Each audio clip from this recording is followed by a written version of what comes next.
സർവത്ര ദേവീ നാമ സങ്കീർത്തനം മഹാദേവ്യൈ നമഃ. മുപ്പാരും വഴി പോലെ തീർത്തരുളിടും തായേ ഭവദ്വൈഭവം. കൽപ്പേറുന്നൊരു മർത്യനായ വനിയിൽ തീർന്നിട്ടുമോർത്തിയിലതാൻ. ഇപ്പോൾ എന്തിനു വേണ്ടു ഘോര നരക ചൂടേകിടുന്ന മയം നിൽപ്പാനുള്ള മരുന്നു ഞാൻ കരുതിയില്ലമ്മേ പരം മേ ഭയം. ദേവീ ശരണം അമ്മേ. സുപ്രഭാതം, ശുഭദിനം. എല്ലാ ധന്യാത്മാക്കൾക്കും പുലർകാല വന്ദനം. ശ്രീമദ് ദേവി ഭാഗവത നിത്യപാരായണ പരമ്പരയുടെ ഇന്നത്തെ സത്സംഗത്തിലേക്ക് സുസ്വാഗതം. സപ്തമസ്കന്ധത്തിലെ 27-ാമത്തെ അധ്യായം വരെയുള്ള ഭാഗങ്ങളാണ് നമ്മൾ അവലോകനം ചെയ്ത് സമർപ്പിച്ചത്.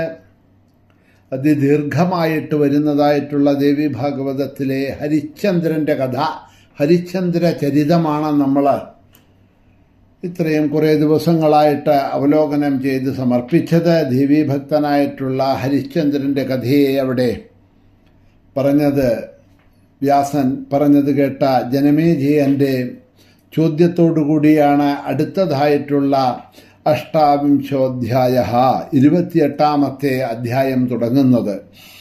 ഈ അധ്യായത്തിലെ വിഷയം ശതാക്ഷി മഹിമയാണ് ഇവിടെ വിവരിച്ചിരിക്കുന്നത്.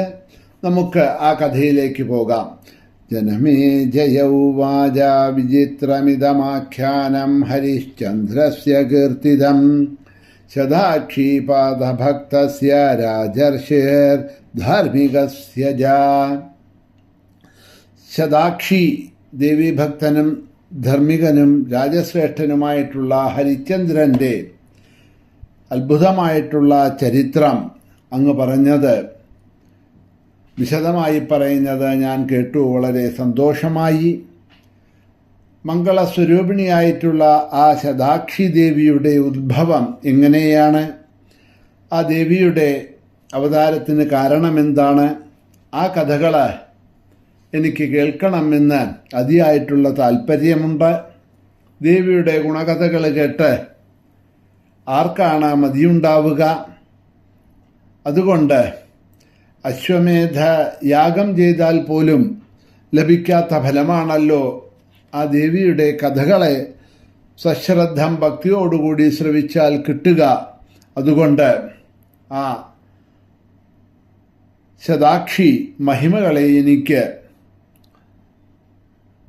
അങ്ങ് ദീർഘമായിട്ട് വിസ്തരിച്ച് പറഞ്ഞു തരണം എന്നുള്ള ജനമേജയൻ്റെ ചോദ്യത്തോടുകൂടി ഈ അധ്യായം തുടങ്ങണു. വ്യാസൻ അതിനുത്തരം പറയാൻ തുടങ്ങുകയാണ്. ശൃണുരാജൻ പ്രവക്ഷ്യാമി ശതാക്ഷി സംഭവം ശുഭം തവ വാച്യം നമേ കിഞ്ചിൽ ദേവി ഭക്തസ്യ വിദ്യതേ. ഹേ രാജൻ, ഹേ ജനമേജയ, ശതാക്ഷി ദേവിയുടെ ഉത്ഭവത്തെക്കുറിച്ചിട്ട്, അവതാരത്തെക്കുറിച്ചിട്ട് ഞാൻ പറയാം. ദേവീഭക്തനായിട്ടുള്ള അങ്ങയ്ക്ക് ദേവിയുടെ കഥകൾ കേൾക്കണം എന്നുള്ളതായിട്ടുള്ള ജിജ്ഞാസ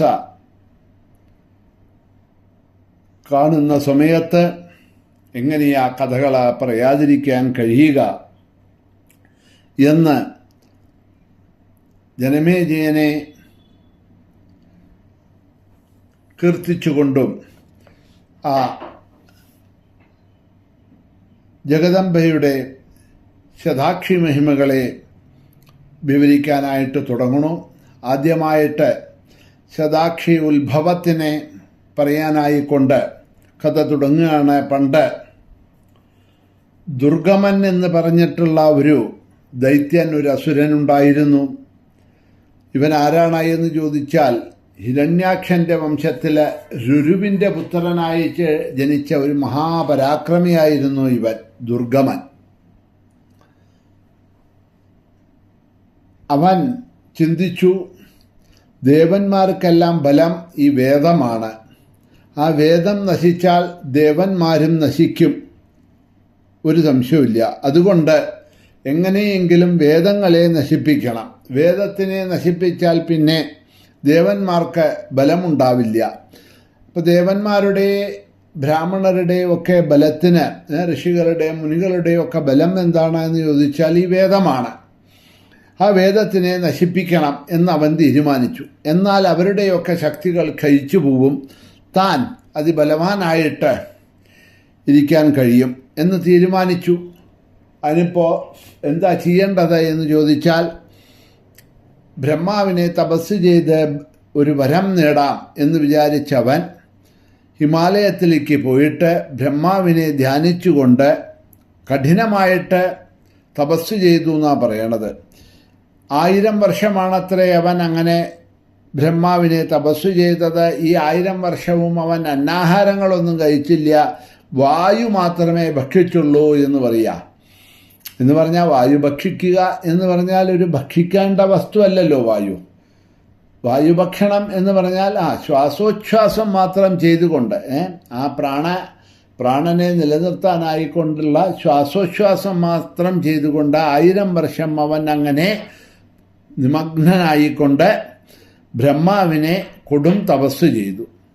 അവൻ ഇങ്ങനെ തപസ് ചെയ്യാൻ തുടങ്ങിയ സമയത്ത് ദേവന്മാർക്കെല്ലാവർക്കും ഭയമുണ്ടായി, ഭീതിയുണ്ടായി. കാരണം ആര് ഇങ്ങനെയൊക്കെ തപസ് ചെയ്താലും ആദ്യം ഭയക്കുക ഇന്ദ്രനും മറ്റുള്ള ദേവന്മാരുമാണ്. കാരണം തപസ് ചെയ്ത് ബ്രഹ്മാവിനെയോ ശിവനെയോ ആരെങ്കിലുമൊക്കെ പ്രസാദിപ്പിച്ച് അവരെ വരങ്ങളൊക്കെ നേടും. ആ വരങ്ങളുടെ ശക്തി എടുത്തുകൊണ്ട് അവരെ ഇന്ദ്രലോകത്തെ ആക്രമിക്കും, ഇവരെയെല്ലാം ദുഃഖിപ്പിക്കും, അടിച്ചോടിക്കും, ഇന്ദ്രസ്ഥാനം കൈക്കലാക്കും. അപ്പോൾ ഇതിനു മുമ്പ് ഞാൻ പറഞ്ഞല്ലോ, ഇവന്മാർക്കൊക്കെ ഈ രാക്ഷസന്മാർക്കും അസുരന്മാർക്കുമൊക്കെ വരം കിട്ടിയാൽ ആദ്യം അവർ കുതിര കയറുക ഇന്ദ്രൻ്റെ പുറത്താണ്. സ്വർഗം കിട്ടിക്കഴിഞ്ഞാൽ എല്ലാം കിട്ടി എന്നാണല്ലോ, സകല സുഖവും കിട്ടി എന്നാണല്ലോ. സുഖ തൽപരരാണല്ലോ ഈ രാക്ഷസന്മാരും അതേമാതിരി ദൈത്യന്മാർ അസുരന്മാരുമൊക്കെ. അപ്പോൾ അവൻ ഗംഭീര തപസ്സു തുടങ്ങിയപ്പോൾ ദേവന്മാർക്കൊക്കെ, ഇന്ദ്രാദി ദേവന്മാർക്കൊക്കെ ഉള്ളിൽ ഭയമുണ്ടായി. എന്താ ഇനിയിപ്പോൾ അവൻ വരം ചോദിക്കുക, എന്ത് വരാ ഇവന് ബ്രഹ്മാവ് കൊടുക്കുക, വരം കൊണ്ട് അവനിപ്പോൾ നമ്മുടെ മേക്കെട്ട് എന്താ കയറാൻ വരിക എന്നുള്ളതൊക്കെയായി. പല സ്ഥലങ്ങളിലൊക്കെ നമ്മൾ പുരാണ കഥകളിലൊക്കെ കേട്ടിട്ടുണ്ട്, ഇങ്ങനെ തപസ് ചെയ്യുന്നവരുടെ തപസ്സൊക്കെ കലയ്ക്കാൻ ഇന്ദ്രൻ ആൾക്കാരെയൊക്കെ അയക്കും, മന്മഥനെ, ഉർവശി, രംഭമാരെയൊക്കെ അയക്കും, അങ്ങനെ പലരെയും അയച്ചിട്ടൊക്കെ ഉണ്ട്. അപ്പോൾ ചിലരുടെയൊക്കെ തപസ്സുകളൊക്കെ കലയ്ക്കാനും ഇന്ദ്രനെ കൊണ്ട് കഴിഞ്ഞിട്ടുണ്ട് കേട്ടോ. വിശ്വാമിത്രൻ്റെ തപസ്, അങ്ങനെ പലരുടെ തപസ്സൊക്കെ കലച്ചിട്ടുണ്ട്. പലരുടെ അതൊന്നും ചെയ്യാൻ കഴിയാതെ കണ്ട് നരനാരായണ ഋഷികളുടെ തപസ്സൊന്നും ഇന്ദ്രനൊന്നും ചെയ്യാൻ കഴിഞ്ഞില്ല എന്നുള്ളതൊക്കെ ഭാഗവത മഹാപുരാണത്തിൽ കേട്ടിട്ടുണ്ടല്ലോ. ഇപ്പം എന്തായാലും അവൻ കഠിനമായിട്ട് തപസ് ചെയ്തു. തപസ് കഠിനമായി കഴിഞ്ഞാൽ പിന്നെ ബ്രഹ്മാവായാലും ശിവനായാലും പ്രത്യക്ഷമാവാതെ നിവർത്തിയില്ല. ആവുന്നതും അവരൊക്കെ പ്രത്യക്ഷമാവാതെ വരം കൊടുക്കാതിരിക്കാനൊക്കെ നോക്കും. കാരണം വരം കിട്ടിയാൽ ഇവരെ പിന്നെ ത്രിലോകത്തെയും താടിക്കും, ദ്രോഹങ്ങൾ ചെയ്യും, ഹിംസാദി വൃത്തികളൊക്കെ ചെയ്യും. അതാണല്ലോ അവരുടെ പതിവ്. അപ്പം അത് കാരണം വരം കൊടുക്കാതെ കണ്ടൊക്കെ ഇരിക്കാൻ നോക്കും.